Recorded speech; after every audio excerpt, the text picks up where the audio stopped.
ಸಾಮಾಜಿಕ ಜಾಲತಾಣ ಬಳಸುವ ಗೃಹಿಣಿಯರೇ ಎಚ್ಚರ ಎಚ್ಚರ.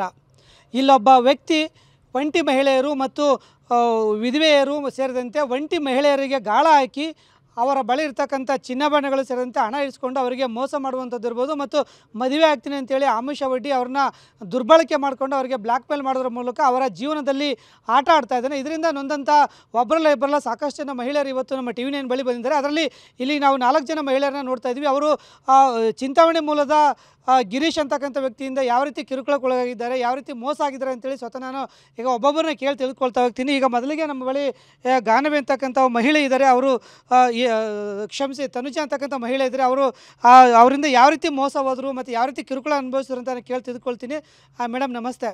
ನಿಮಗೆ ಆ ವ್ಯಕ್ತಿ ಹೇಗೆ ಪರಿಚಯ ಆದರು, ಏನೆಲ್ಲ ನಿಮಗೆ ಹೇಳಿದರು? ಸರ್, ಅದು ಹೇಗೆ ನಂಬರ್ ಸಿಕ್ತು ಅಂತ ಗೊತ್ತಿಲ್ಲ ನಮಗೆ. ಫೇಸ್ಬುಕ್ಕಲ್ಲಿ ಅವ್ರು ನಮ್ಮ ಕಾಂಟ್ಯಾಕ್ಟ್ ತೊಗೊಂಡಿದ್ದಾರೆ. ಮೇ ಬಿ ಅವ್ರು ಬಂದು ಈ ಥರ ನೀನು ಇಲ್ಲದೆ ನಾನು ಪ್ರಾಣ ಇರಲ್ಲ, ನೀನು ಇಲ್ಲದೆ ನಾನು ಇರಲ್ಲ, ನಾನು ಚಿನ್ನೀರನ್ನ ಅಂತೇಳಿ, ನೀನು ಇಲ್ಲದೆ ನನ್ನ ಜೀವನನೇ ಇಲ್ಲ, ನಾನು ಎಕ್ಸೆಪ್ಟ್ ಮಾಡಲೇಬೇಕಂತ ಸಿಚುವೇಶನ್ ಬಂತು.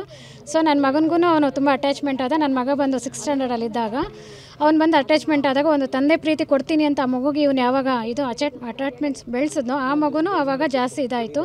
ಆ ಮಗು ಇವು ತಂದೆ ಮಗ ಚೆನ್ನಾಗಿದ್ದಾರೆ ಅನ್ನೋ ಟೈಮಲ್ಲಿ ನಾನು ಯಾಕೆ ಮಧ್ಯದಲ್ಲಿ ನನಗೂ ಒಂದು ಲೈಫ್ ಸಿಗುತ್ತಲ್ಲ ಅಂದ್ಬಿಟ್ಟು ಅವನ್ನ ಎಕ್ಸೆಪ್ಟ್ ಮಾಡಿದೆ. ಎಕ್ಸೆಪ್ಟ್ ಮಾಡಿದಾಗಿಂದ ಅವ್ನು ಬರ್ತೀನಿ ಅಂತ ಹೇಳ್ಕೊಂಡೇ ಬಂದಿದ್ದಾನೆ. ಇಲ್ಲಿವರೆಗೂ ಬಂದಿಲ್ಲ. 2019 ಅವ್ನು ಮ್ಯಾರೇಜ್ ಆಗಿರುತ್ತೆ. ಸೊ ನಾನು ಕೇಳ್ತೀನಿ, ಇಷ್ಟು ವರ್ಷ ಆಯಿತು, 15 ಆಯಿತು, 16 ಆಯಿತು, 17 ಆಯಿತು, ನೀನು ಯಾಕೆ ಬಂದಿಲ್ಲ ಅಂತ ಕೇಳಿದಾಗ ನಾನು ಒರಿಸ್ಸಾನಲ್ಲಿದ್ದೀನಿ, ಅಸ್ಸಾಮಲ್ಲಿದ್ದೀನಿ, ಈ ಥರ ನಾನು ಜಾಬ್ ಮೇಲೆ ಬಂದಿದ್ದೀನಿ, ಇನ್ನೂ ಸ್ವಲ್ಪ ಪ್ರಾಬ್ಲಮ್ ಆಗಿದೆ ಅಂತ ಹೇಳ್ಬಿಟ್ಟು ಅವಾಗೂ ನನ್ನ ಹತ್ರ ಒಂದು 50,000 ಅಮೌಂಟ್ ಹಾಕಿಸ್ಕೊಂಡಿದ್ದಾನೆ. ಈಗ ಕ್ಷಮಿಸಿ ಕೇಳಬಾರ್ದು, ನಿಮ್ಮ ಬಾಳಲ್ಲಿ ನಿಮ್ಮ ಕುಟುಂಬದಲ್ಲಿ ಏನಾಗಿತ್ತು ಮೊದಲು? ಸರ್, ನನ್ನ ಕುಟುಂಬದಲ್ಲಿ ಅಂದರೆ ನಮ್ಮ ಹಸ್ಬೆಂಡ್ ಆ್ಯಂಡ್ ವೈಫ್ ಸ್ವಲ್ಪ ಪ್ರಾಬ್ಲಮ್ಸ್ ಇತ್ತು. ಸೊ ನಾನು ಮಮ್ಮಿ ಡ್ಯಾಡಿ ಮನೇಲೆ ಸ್ಟೇ ಮಾಡ್ಕೊಂಡಿದ್ದೆ ನಾನು. ಸೊ ನೊಂದಂಥ ಹೆಣ್ಮಗುಗೆ ಯಾವುದೇ ಒಂದು ಪ್ರೀತಿ ಸಿಗುತ್ತೆ ಅಂದವಾಗ ಅದು ಎಕ್ಸೆಪ್ಟ್ ಮಾಡಿದಾಗ, ಯಾಕಂದರೆ ಮುಂಚೆನೇ ನಾವು ನೊಂದಿರ್ತೀವಿ, ಆ ಪ್ರೀತಿನ ಬಯಸ್ತಾ ಇರ್ತೀವಿ. ಆ ಪ್ರೀತಿ ಸಿಗುತ್ತೆ ಅಂತ ಅಂದಾಗ ನಾವು ಎಕ್ಸೆಪ್ಟ್ ಮಾಡೋಂಥ ಟೈಮ್ ಬಂದಾಗ ಎಕ್ಸೆಪ್ಟ್ ಮಾಡೇ ಮಾಡ್ತೀವಿ. ಸೊ ಇವನು ನಾನು ಇಲ್ಲದೇ ನಾನು ಪ್ರಾಣ ಕಳ್ಕೊತೀನಿ ಅಂತ ನನ್ನ ಹತ್ರ ಎಲ್ಲ ಹೇಳಿರೋದ್ರಿಂದ ಕಾರಣದಿಂದ ನಾನು 1 ವರ್ಷ ಅವನು ವೆಯ್ಟ್ ಮಾಡಿಸಿದ್ದೀನಿ.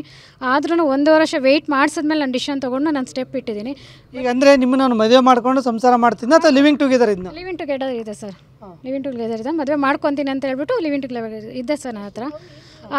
ಈಗ ನಿಮ್ಮ ಹತ್ರ ಅವನು ಇದುವರೆಗೂ ಎಷ್ಟು ದುಡ್ಡನ್ನ ಪಿಕ್ಕಿದ್ದಾನೆ ಮತ್ತು ಏನು ಹೇಳಿದ ಸರ್? ಇದುವರೆಗೂ 25ವರೆಗೂ ಅವನು ಎಷ್ಟು ತೊಗೊಂಡಿದ್ದಾನೆ ಸರ್. ಅಕಸ್ಮಾತ್ ಯಾಕಂದರೆ ಇಂಟ್ರೆಸ್ಟು ಅದೆಲ್ಲ ಸೇರಿಸಿದ್ರೆ 25ವರೆಗೂ ಆಗುತ್ತೆ ಸರ್. 25 lakhs ಕೊಡಲೇಬೇಕಾಗುತ್ತೆ. ಅಂದರೆ ನಿಮ್ಮ ಕಡೆಯಿಂದ ಲೋನ್ ಮಾಡಿಸಿ ಕಾರ್ಗಳನ್ನು ತೊಗೊಂಡು ಅವನು ಶೋಕಿ ಮಾಡ್ತಾ ಇದ್ದಾನೆ. ಮತ್ತು ನನಗೆ ಹಿಂಗೆ ಸಾಲ ಬೇಕು, ಯಾರ ಹತ್ರನೂ ಕೊಡಿಸು ಅಂದಾಗ ನಾನು 2 ಲಕ್ಷ ರೂಪಾಯಿ ಸಾಲನೂ ಮಾಡಿಕೊಟ್ಟಿದ್ದೀನಿ, ಕೊಡಲಿಲ್ಲ ಅವನು. ಸೊ ಕೊಡದಿದ್ದಕ್ಕೆ ನಾನು ಸರ್ 2023 ನಾನು ಮಾಡ್ಕೊಂಡಿದ್ದೀನಿ. ಅದಕ್ಕೆಲ್ಲ ಅವ್ನು ಕೇರ್ ಅನ್ನಿಲ್ಲ ಸರ್. ಸರಿ ಆಯಿತು, ಏನೋ ಬದಲಾಗ್ತಾನೆ ಅಂತ ಇಲ್ಲಿವರೆಗೂ ಬಂದಿದ್ದೀನಿ, ಬದಲಾಗಿಲ್ಲ ಸರ್. 2019 ಮ್ಯಾರೇಜ್ ಆಗಿದೆ. ನನ್ನ ಮಗನ ಮತ್ತು ಮಗ ಅಂತ ಎಲ್ಲ ಕಡೆ ಕರ್ಕೊಂಡು ಓಡಾಡಿದ್ದಾನೆ. ಅವ್ರ ತಂಗಿ ಮನೆಗೂ ಕರ್ಕೊಂಡು ಹೋಗ್ತಿದ್ದ, ಬರ್ತಿದ್ದ, ಚಿಂತಾಮಣಿಗೆ ಅವ್ರ ಮನೆಗೂ ಕರ್ಕೊಂಡೋಗಿದ್ದಾನೆ.